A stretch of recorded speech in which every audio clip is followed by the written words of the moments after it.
ഇതേ സമയം ഉത്തരയുടെ ഫോണിൽ നിന്ന് തനിക്ക് വന്ന മെസ്സേജ് കണ്ട് അരുണിമയുടെ കണ്ണുകൾ ക്രൂരമായി തിളങ്ങിയിരുന്നു. പിന്നെ അവൾ തൻ്റെ ഫോണിൽ നിന്ന് മറ്റൊരു നമ്പറിലേക്ക് ഡയൽ ചെയ്തു. കാളിയാർ മഠത്തിൻ്റെ ഗേറ്റ് തുറക്കുന്നതിന് മുൻപ് ആമിയുടെ കണ്ണുകൾ ഒന്നുകൂടെ ആ വലിയ വീട്ടിലേക്ക് പോയി. ഇന്നുച്ചയ്ക്ക് ചെറിയമ്മ സ്നേഹത്തോടെ വിളമ്പി തന്ന ഭക്ഷണം ആസ്വദിച്ച് കഴിക്കുമ്പോൾ പോലും അറിഞ്ഞിരുന്നില്ല ഇന്ന് ഈ വീട്ടിൽ നിന്ന് പടിയിറങ്ങേണ്ടി വരുമെന്ന്. കണ്ണുകൾ തുടച്ച് ആമി പതിയെ മുൻപോട്ട് നടന്നു. വേദന കൊണ്ട് പിടക്കുന്ന തൻ്റെ മനസ്സിനെ അടക്കി നിർത്തിക്കൊണ്ട് ആമി കാളിയാർ മഠത്തിൻ്റെ ഗേറ്റ് കടന്ന് പുറത്തേക്കിറങ്ങി. മുൻപോട്ട് നോക്കിയാൽ കാണുന്ന വിശാലമായ റോഡ്, അത് രണ്ടു വശത്തേക്കും വഴി തെളിയുന്നുണ്ട്. ഒരു നിമിഷം ആമി അവിടെ തന്നെ നിന്നു. എങ്ങോട്ട് പോകും, എതിലെ പോകും? ആരാണ് തനിക്ക് ഈ സമയം ആശ്രയത്തിനുള്ളത്? ഇനി സ്വന്തം വീട്ടിലെത്തണമെങ്കിൽ തന്നെ വണ്ടിക്കൂലി പോലും തൻ്റെ കയ്യിലില്ല. പോരാത്തതിന് ഈ പാതിരാത്രി ആര് തന്നെ സഹായിക്കും? അവൾ വേദനയോടെ ഓർത്തു. ആമിയുടെ കണ്ണിൽ നിന്ന് ഒരു തുള്ളി കൂടെ നിലത്തേക്ക് പതിച്ചു. ശരീരത്തിൻ്റെ അസ്വസ്ഥതയും മനസ്സിൻ്റെ തളർച്ചയും അവളെ അങ്ങേയറ്റം ബാധിക്കുന്നത് പോലെ തോന്നി അവൾക്ക്. പതിയെ ഓരോ അടിയുമായി മുൻപോട്ട് നടക്കുമ്പോഴും അവളുടെ മനസ്സ് നിറയെ യാദവായിരുന്നു. കുറച്ച് മണിക്കൂറുകൾക്ക് മുൻപ് വരെ തനിക്ക് ആ വീട്ടിലൊരു സ്ഥാനമുണ്ടായിരുന്നു. അത് കാളിയാർ മഠത്തിൽ യാദവജ്ഞയുടെ ഭാര്യയായതുകൊണ്ട് മാത്രമാണ്. എന്നാൽ ഇന്ന് തനിക്ക് ആ മേൽവിലാസമില്ല. ഇന്നോളം താൻ ഒട്ടും വില കൽപ്പിക്കാത്ത പുച്ഛത്തോടെ മാത്രം കണ്ട ആ സ്ഥാനമാണ് തനിക്ക് ഈ വീട്ടിലും അവരുടെ മനസ്സിലും ഇടം തന്നത് എന്ന് ആമി വേദനയോടെ ഓർത്തു. മുൻപോട്ടൊന്ന് നോക്കി നിശ്വസിച്ചുകൊണ്ട് ആമി പതിയെ മുന്നോട്ട് നടന്നു. അവളിൽ വല്ലാത്തൊരു വേദന. നടക്കുന്നതിനിടയിൽ അവളുടെ കാലുകൾ തളരുന്നത് പോലെ അവൾക്ക് തോന്നുന്നുണ്ടായിരുന്നു. പക്ഷേ തൻ്റെ അവശത വകവയ്ക്കാതെ അവൾ മുന്നോട്ട് നടന്നു. അപ്പോഴും ഇനി എന്തു എന്നുള്ള ചോദ്യമായിരുന്നു ആമിയുടെ മനസ്സ് നിറയെ. എന്നാൽ കുറച്ചു ദൂരം നടന്നതും തൻ്റെ പുറകെ വരുന്നൊരു കാറിൻ്റെ ഹോൺ കേട്ട് ആമി തിരിഞ്ഞു നോക്കി. എന്നാൽ പിടിക്കവളെ എന്ന് പറഞ്ഞുകൊണ്ട് അതിലൊരാൾ ശബ്ദമുയർത്തിയതും ഞെട്ടിവിറച്ചുകൊണ്ട് ഭയത്തോടെ ആമി അവരെ നോക്കി. എന്നാൽ അവളെ കണ്ടവർ തങ്ങളുടെ കാർ അവിടെ നിർത്തി അതിൽ നിന്ന് താഴേക്കിറങ്ങി. പെട്ടെന്നുള്ള അവരുടെ നീക്കത്തിൽ ആമിയൊന്ന് പകച്ചുവെങ്കിലും അവരുടെ മുഖഭാവം പെരുമാറ്റവും കണ്ട് ആമിക്ക് ഭയം തോന്നി. ആ സമയം അവളുടെ മനസ്സിലേക്ക് കടന്നു വന്നത് ഇതിനു മുൻപും തനിക്ക് നേരെ ഉണ്ടായ ഇത്തരം ആക്രമണമായിരുന്നു. എന്നാൽ അന്ന് തനിക്കൊരു പോറൽ പോലും ഏൽക്കാതെ രക്ഷിക്കാൻ യാദവുണ്ടായിരുന്നു. എന്നാൽ ഇന്ന് താൻ തനിച്ചാണ്. തന്നെ രക്ഷിക്കാൻ ആരും ഉണ്ടാവില്ല എന്ന് അവൾക്കുറപ്പാണ്. ഉള്ളിൽ ഭയം വന്ന് നിറയുമ്പോഴും അവളുടെ കൈകൾ തൻ്റെ കുഞ്ഞുങ്ങളെ പൊതിഞ്ഞു പിടിച്ചു. എന്തിൻ്റെ പേരിലാണെങ്കിലും ഒരു തെറ്റും ചെയ്യാത്ത തൻ്റെ കുഞ്ഞുങ്ങളെ കൊലയ്ക്ക് കൊടുക്കാൻ അവൾ തയ്യാറായിരുന്നില്ല. അതുകൊണ്ട് തന്നെ ധൈര്യം കൈവരിച്ച് അവൾ മുന്നോട്ടോടി. തങ്ങളുടെ കയ്യിൽ കിട്ടിയിട്ട് മുൻപോട്ട് ഓടുന്ന ആമിയുടെ പുറകിൽ നിൽക്കുന്ന ആൾ പകയോടെ നോക്കി. പോയി പിടിച്ചുകൊണ്ട് പാടവളെ എന്ന് പറഞ്ഞുകൊണ്ട് അയാൾ തൻ്റെ കൂടെയുള്ള ആളുകളെ അലറിയതും അവർ അവൾക്ക് പുറകെ പോയിരുന്നു. ഇടറുന്ന കാലുകളോടെ തൻ്റെയും കുഞ്ഞുങ്ങളുടെയും ജീവൻ കയ്യിൽ പിടിച്ചോടുമ്പോഴും ആമിയുടെ ഉള്ളു പുകഞ്ഞു. അവളുടെ മനസ്സിലേക്ക് അവൻ്റെ ചിത്രം കടന്നു വന്നു. തനിക്ക് പുറകെ വരുന്ന ആളുകളുടെ വകവയ്ക്കാതെ ആമി മുൻപോട്ട് ഓടിക്കൊണ്ടിരുന്നു. ഓരോ അടി മുൻപോട്ട് വയ്ക്കുമ്പോഴും അവളുടെ ശരീരത്തിൻ്റെ തളർച്ച കൂടിക്കൊണ്ടിരുന്നു. എന്നാൽ അപ്പോഴേക്കും പുറകിൽ വന്ന ഒരാൾ അവളുടെ മുടിയിൽ പിടിച്ച് പുറകിലേക്ക് വലിച്ചിരുന്നു. വേദന സഹിക്കാൻ കഴിയാതെ ഒരു അലർച്ചയോടെ ആമി നിലത്തേക്ക് വീണു. പുറകോട്ട് വീണതുകൊണ്ട് തന്നെ ആമിയുടെ തല റോഡിലിടിച്ച് രക്തം പൊടിയാൻ തുടങ്ങി. വേദന കൊണ്ട് ആമിയുടെ കണ്ണ് നിറഞ്ഞു വന്നു. എടി എന്ന് വിളിച്ച അയാൾ ആമിയെ പിടിച്ച് എഴുന്നേൽപ്പിച്ചതും വേദന കൊണ്ട് നിറഞ്ഞ അവളുടെ കണ്ണുകൾ മങ്ങി തുടങ്ങി. പക്ഷേ എങ്ങനെയും രക്ഷപ്പെടണമെന്നുള്ള ചിന്തയിൽ തൻ്റെ മുഴുവൻ ശക്തിയും എടുത്ത് അയാളെ ആമി പുറകിലേക്ക് തള്ളി. എന്നിട്ട് തൻ്റെ സർവ്വശക്തിയും എടുത്ത് സെക്കൻഡുകൾക്കുള്ളിൽ അവൾ മുന്നോട്ട് ഓടിയിരുന്നു. പെട്ടെന്നുള്ള ആമിയുടെ പ്രവൃത്തിയിൽ വന്ന് അയാൾ പകച്ചു പോയെങ്കിലും അവളെ പകയോടെ നോക്കിക്കൊണ്ട് അവരും അവൾക്ക് പുറകെ ഓടി. തൻ്റെ മുഴുവൻ ശക്തിയും എടുത്ത് മുൻപോട്ട് പോയെങ്കിലും അവളുടെ ശരീരം പൂർണ്ണമായും തളർന്നു തുടങ്ങിയിരുന്നു. പതിയെ അവളുടെ കാലുകളുടെ ബലം നഷ്ടപ്പെട്ടു. ആമി നിലത്തേക്ക് വീണു. തങ്ങളുടെ മുൻപിൽ വീണ് കിടക്കുന്ന ആമിയെ കണ്ടതും ക്രൂരമായ കണ്ണുകളോടെ അവർ അവൾക്കടുത്തേക്ക് പോയി. എന്നാൽ പ്രതീക്ഷിക്കാതെയാണ് അവർക്കിടയിലേക്കൊരു ബ്ലാക്ക് കളർ ബെൻസ് വന്നു നിന്നത്. എല്ലാവരുടെയും ശ്രദ്ധ കാറിലേക്ക് പോയി. എന്നാൽ പെട്ടെന്ന് അതിൻ്റെ ഡ്രൈവിംഗ് സീറ്റ് ഡോറ് തുറന്ന് പുറത്തേക്ക് വന്ന ആളെ കണ്ടതും അവരുടെ നെറ്റിയിൽ വിയർപ്പ് പൊടിഞ്ഞു. കണ്ണിൽ ഭയം നിറഞ്ഞു. എന്നാൽ അവൻ്റെ കണ്ണുകൾ പോയത് നിലത്ത് ബോധമില്ലാതെ കിടക്കുന്ന ആമിയിലേക്കായിരുന്നു. അവനിൽ ദേഷ്യം വിരച്ചു കയറി. ആമി അങ്ങേയറ്റം വേദനയോടെയാണ് അവൻ ആ കാഴ്ച കണ്ടത്. നിലത്ത് ബോധമില്ലാതെ കിടക്കുന്ന ആമി, അവളുടെ മുഖത്തെ ക്ഷീണവും ശരീരത്തിലെ തളർച്ചയും പോരാത്തതിന് അവൾക്ക് ചുറ്റും വേട്ടപ്പട്ടിയെ പോലെ നിൽക്കുന്ന ഗുണ്ടകളും അവൻ്റെ കണ്ണിലെ ചുവപ്പ് വർദ്ധിച്ചു. അവശയായി കിടക്കുന്ന ആമിയെ കണ്ടതും അതുവരെ അവരെ നോക്കി നിന്ന യാദവ് അവളുടെ അടുത്തേക്ക് പാഞ്ഞു. ആ നിമിഷം കുറച്ച് മണിക്കൂറുകൾക്ക് മുൻപ് തനിക്കേറ്റ വലിയ മുറിവിൽ നിന്നും രക്തം പൊടിയുന്നത് പോലും അവൻ അറിഞ്ഞിരുന്നില്ല. കണ്ണു നിറയെ അവൾ മാത്രമായിരുന്നു, തൻ്റെ പെണ്ണ്, തൻ്റെ ഭാര്യ, തൻ്റെ കുഞ്ഞുങ്ങളുടെ അമ്മ. അവൻ്റെ ഉള്ളു തുടിച്ചു. വീർത്തു നൻവയറുമായി നിലത്ത് കിടക്കുന്ന ആമി, വേഗത്തിൽ മുൻപോട്ട് നടന്ന് നിലത്ത് കിടക്കുന്ന ആമിയെ വാരി തന്നോട് ചേർത്ത് പിടിക്കുമ്പോൾ അവൻ്റെ ഉള്ളിൽ വല്ലാത്ത വേദന വന്നു നിറഞ്ഞു. അന്നവളെ കാളിയാർ മഠത്തിൽ നിർത്തി സേവ്യനെ കൂട്ടി ഗുജറാത്തിലേക്ക് പോകുമ്പോൾ ആമിക്കും കുഞ്ഞുങ്ങൾക്കും സുരക്ഷിതമായി സ്വാതന്ത്ര്യത്തോടെ ജീവിക്കാനുള്ള വഴി ഒരുക്കുക എന്നുള്ള ലക്ഷ്യമായിരുന്നു മനസ്സ് നിറയെ. എന്നാൽ ഇന്ന് അവൻ്റെ ഉള്ളിൽ വല്ലാത്ത ദേഷ്യവും സങ്കടവും വന്നു നിറഞ്ഞു.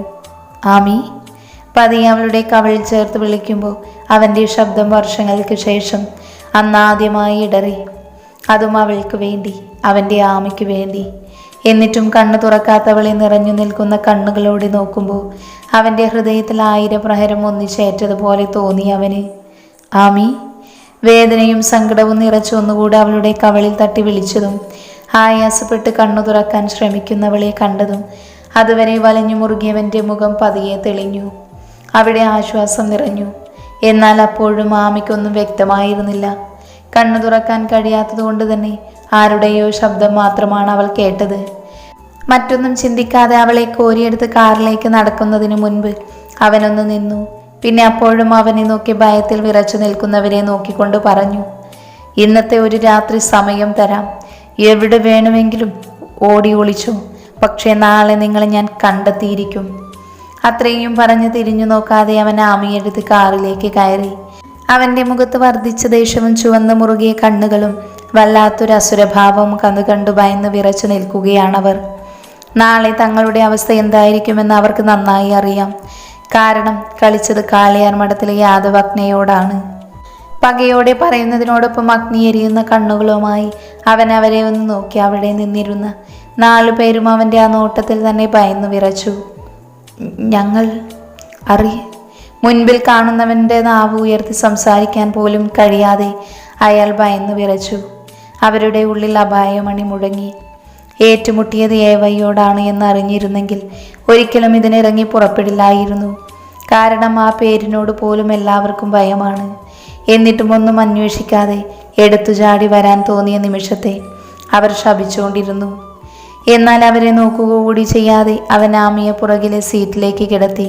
പതിയെ അവളെ തന്നിൽ നിന്ന് അടർത്തി മാറ്റി നേരെ കിടത്തി ഡോർ അടക്കുമ്പോഴാണ് തൻ്റെ കയ്യിൽ പറ്റിപ്പിടിച്ച് കിടക്കുന്ന ആമിയുടെ രക്തം അവൻ കാണുന്നത്. യാദവ് പോലും അറിയാതെ അവൻ്റെ കൈയൊന്ന് വിറച്ചു. ഉള്ളിൽ അറിയാതെ പിടപ്പ്. കണ്ണുകൾ വേദനയോടെ സങ്കടത്തോടെ ആമിയെ നേരെ നീണ്ടു. ഇപ്പോഴും തളർന്നുറങ്ങുകയാണവൾ. വളരെ വേഗത്തിൽ ഹോസ്പിറ്റലിലേക്ക് പോകുമ്പോൾ എത്രയും പെട്ടെന്ന് ആമിയെ ഹോസ്പിറ്റലിൽ എത്തിക്കണമെന്ന ചിന്ത മാത്രമായിരുന്നു അവൻ്റെ മനസ്സ് നിറയെ.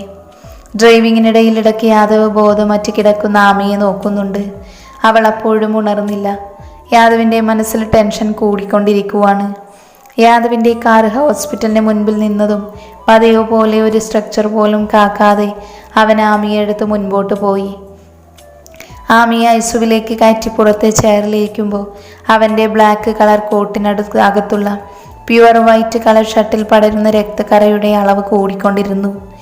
എന്നാൽ ആ വലിയ മുറിവിൻ്റെ വേദന പോലും തിരിച്ചറിയാൻ കഴിയാത്ത അത്രയും വലിയ മാനസിക സംഘർഷത്തിലായിരുന്നു അവൻ. ടെൻഷനോടെ തൻ്റെ 2 കൈയും കൂട്ടിപ്പിടിച്ച് നിശബ്ദമായി അവിടെ ഇരിക്കുമ്പോൾ ചുവന്ന കണ്ണുകൾ കലങ്ങിയിരുന്നു. അവൻ്റെ ഹൃദയം വേഗത്തിൽ ഇടിക്കുന്നുണ്ടായിരുന്നു. മനസ്സിൽ നിറഞ്ഞു നിൽക്കുന്നത് അവളുടെ ചിത്രമാണ്. ആ വേട്ടപ്പട്ടികളിൽ നിന്ന് തൻ്റെയും കുഞ്ഞുങ്ങളുടെയും ജീവൻ കയ്യിൽ പിടിച്ച് അവശതയിലും അവർക്ക് മുൻപിൽ അടിയറവ് പറയാതെ ഓടിക്കൊണ്ടിരുന്ന ആമിയുടെ ചിത്രം. അവൻ്റെ ഉള്ളൊന്ന് പിടഞ്ഞു. നിറഞ്ഞ വയറുമായി നടുറോഡിൽ ബോധമില്ലാതെ തളർന്നു കിടക്കുന്ന അവളുടെ ചിത്രമോർക്കെ കണ്ണുകൾ 2 മുറുക്കെ അടച്ചു യാദവ്. കാളിയാർ മഠത്തിൽ തൻ്റെ ഭാര്യയായി, തൻ്റെ കുഞ്ഞുങ്ങളുടെ അമ്മയായി എല്ലാവരും തലയിൽ വെച്ച് നടന്നവൾ. അവളാണ് ഒറ്റ രാത്രി കൊണ്ട് ഈ അവസ്ഥയിൽ. ഹൃദയം വിങ്ങുന്നതിനോടൊപ്പം ഒരുപാട് ചോദ്യങ്ങളും അവനിൽ ഉണർന്നു. നിമിഷങ്ങൾക്കകം അവൻ്റെ നെറ്റിയിലെ ഞരമ്പുകൾ പിടഞ്ഞെഴുന്നേറ്റു. അവയിലെ രക്തയോട്ടം 10 മടങ്ങ് വർദ്ധിച്ചതുപോലെ. ഇതേ നിമിഷം തന്നെ ഹോസ്പിറ്റലിന് പുറത്ത് അവൻ്റെ കാറ് വന്ന് നിന്നിരുന്നു. കോ ഡ്രൈവിംഗ് സീറ്റ് തുറന്ന് ടെൻഷനോടുകൂടി സേവ്യർ പുറത്തേക്ക് ഇറങ്ങുമ്പോൾ എത്രയും പെട്ടെന്ന് യാദവിനടുത്തെത്തണം എന്നുള്ള ചിന്ത മാത്രമായിരുന്നു. മുൻപുള്ള ആളുകളെ പോലും വകവയ്ക്കാതെ എല്ലാവരെയും തട്ടിത്തെറിപ്പിച്ചുകൊണ്ട് മുന്നോട്ടോടിയ സേവ്യർ ഐസുവിന് മുന്നിലിട്ടിരിക്കുന്ന ചെയറിലിരിക്കുന്ന യാദവിനെ കണ്ടതും പിടിച്ചു കെട്ടിയതുപോലെ നിന്നു. യാദവിൻ്റെ മുഖം കണ്ടതും അവൻ്റെ കണ്ണുകൾ നിറഞ്ഞു. കുറച്ച് മാസങ്ങൾക്ക് മുൻപ് ആമി ഐസുവിൽ കിടന്നപ്പോൾ ഉണ്ടായിരുന്ന അതേ അവസ്ഥ, അതേ ഭാവമാണ് മുഖത്ത്. എന്നാൽ ഇന്ന് ദേഷ്യവും പകയും വേദനയുമെല്ലാം 10 മടങ്ങ് ആ കണ്ണുകളിൽ ജ്വലിച്ചു നിൽക്കുന്നു. സേവ്യർ വേഗം യാദവിനടുത്തേക്ക് പോയി. തൻ്റെ മുൻപിൽ സേവ്യർ വന്ന് നിൽക്കുന്നത് അറിഞ്ഞിട്ടും അവൻ തല ഉയർത്തിയില്ല. എന്നാൽ സേവ്യറിൻ്റെ കണ്ണുകൾ അവനെ ആകെ ഒന്ന് ഒഴിഞ്ഞു. അവസാനം അവൻ്റെ വലത്തെ ഷോൾഡറിൽ താഴെയായി ഷർട്ടിൽ പടർന്നുകൊണ്ടിരിക്കുന്ന രക്തക്കറ കണ്ടതും അവൻ്റെ കണ്ണുകളൊന്ന് ചുരുങ്ങി. സെക്കൻഡുകൾ കടന്നു പോകുന്നതിനനുസരിച്ച് അവൻ്റെ ഷർട്ടിൽ പടരുന്ന രക്തക്കറ അധികമായതും സേവ്യർ ടെൻഷൻ നിറഞ്ഞു. സർ എന്ന് വിളിച്ചുകൊണ്ട് സേവ്യർ അവനടുത്തേക്ക് പോയതും അതൊന്നും മൈൻഡ് പോലും ചെയ്യാതെ അതേ ഇരിപ്പിരിക്കുവാണ് യാദവ്. സർ, മുറിവിൽ നിന്ന് രക്തം വരുന്നുണ്ട്, നമുക്കൊന്ന് ഡ്രസ്സ് ചെയ്യാം. താൻ പറയുന്നത് യാദവ് കേൾക്കുന്നില്ല എന്ന് സേവ്യറിന് ഉറപ്പാണ്. പക്ഷേ അവൻ്റെ ഷർട്ടിലെ രക്തക്കറയിൽ നിന്ന് തന്നെ ആ മുറിവ് എത്രത്തോളം വലുതാണെന്ന് മനസ്സിലാക്കാം.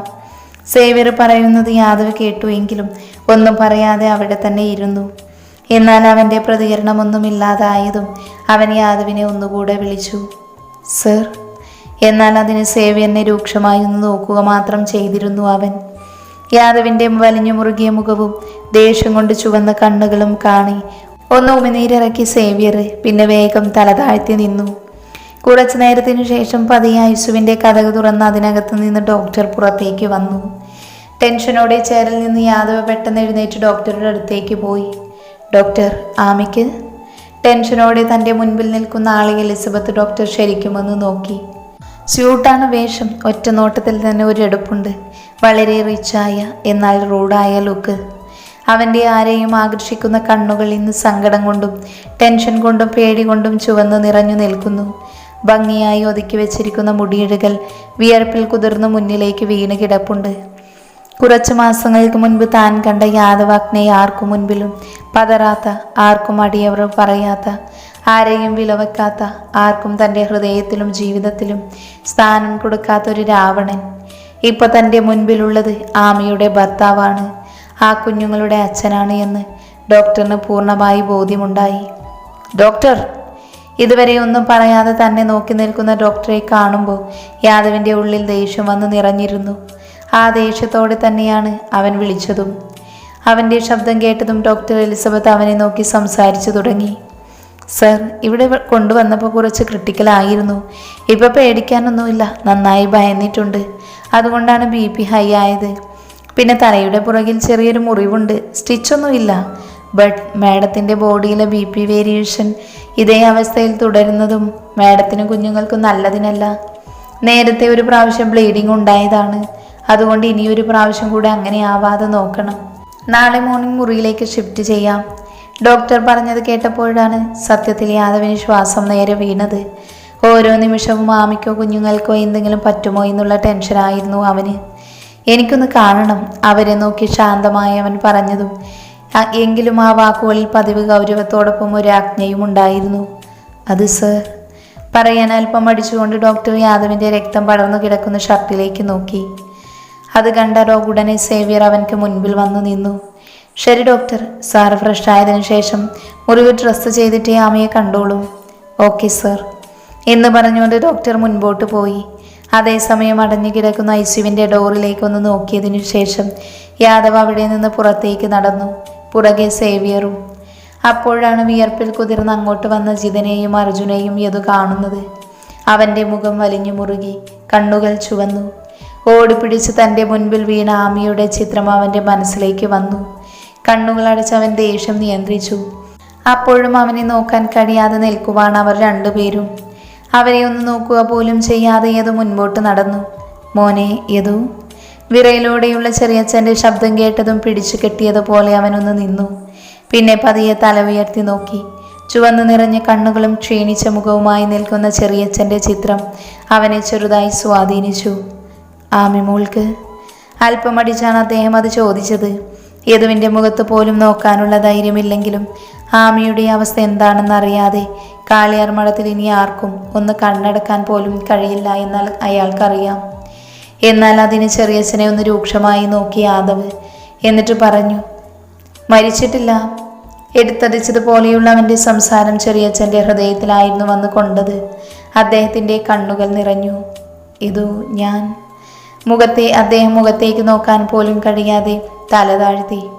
കുറച്ച് ദിവസം മുൻപ് ആമിയെ ഞാൻ കാളിയാർ മഠത്തിൽ നിർത്തി പോകുമ്പോൾ എനിക്കൊരു വിശ്വാസം ഉണ്ടായിരുന്നു, എൻ്റെ ഭാര്യയും എനിക്ക് ജനിക്കാൻ പോകുന്ന കുഞ്ഞുങ്ങളും അവിടെ സേഫായിരിക്കുമെന്ന്.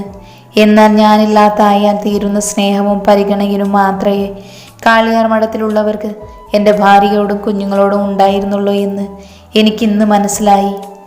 യാദവിൻ്റെ ഓരോ വാക്കുകളും ചെറിയച്ഛൻ്റെ ഹൃദയത്തിലേക്കാണ് തുളഞ്ഞു കയറിയത്. അയാളുടെ കണ്ണുകൾ നിറഞ്ഞു. മോനെ. എന്നാൽ അതൊന്നും കേൾക്കാൻ കൂട്ടാക്കാതെ അവൻ സംസാരിച്ചു തുടങ്ങി. എനിക്കൊന്നും കേൾക്കണ്ട. അത് പറഞ്ഞുകൊണ്ട് അവരെ കടന്നു പോകുമ്പോൾ ചെറിയച്ഛൻ നിരപരാധിയാണെന്ന് അവനറിയാമായിരുന്നു. പക്ഷേ ആമയുടെ മുഖം മനസ്സിലേക്ക് വരുമ്പോൾ എല്ലാവരോടും ദേഷ്യം തോന്നുന്നു. ആ ഓർമ്മയിൽ തൻ്റെ കൈമുഷ്ടി ചുരുട്ടി പിടിച്ചിരുന്നു അവൻ.